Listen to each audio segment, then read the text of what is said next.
কখন বলে ফেলাইছি, বলে ফেলো। ক মা ক। আমি কবুল বলবো না। মা কবুলটা ক। বললাম তো আমি একবার, আমি কবুল বলবো না। বিয়ে করবি না মানে? করবে না মানে করবে না। তুই আবার এনেছিস ওরে আজকে আমি। এই সাবধানে, তোর জবানের চেয়েও ট্রিগার ফার্স্ট চল। একবার চেপে দিলে তোর কথা আর আমার কান পর্যন্ত পৌঁছাবে না ভাই। বাবা তোমরা আইসো খুব ভালো হয়েছে। আমারে বাঁচাও বাবা, আমারে বাঁচাও। এ বাসাই, তুই আমার লোক পটি দিতেছস? তোর ভাগ্নির সাথে বিয়ে দেওয়ার কথা বলে তুই আমার কাছ থেকে 1.5 লাখ টাকা নিখন। তোর ভাগ্নির লোক আমার বিয়া দিবি আর নাহলে টাকা দিবি, কি করবি ক?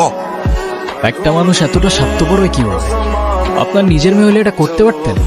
যেই মানুষটা আপনাদের জন্য এত কষ্ট করত, তার পরিশ্রমের সব টাকা আপনার হাতে তুলে দিত, সেই মানুষটাকে আপনারা টাকার জন্য বিক্রি করে দিচ্ছিলেন। বাবা আমার ভুল হয়ে গেছে, বড় ভুল হয়ে গেছে। আমার কাছে না, যার উপর জুলুম করছেন তার কাছে মাফ চান।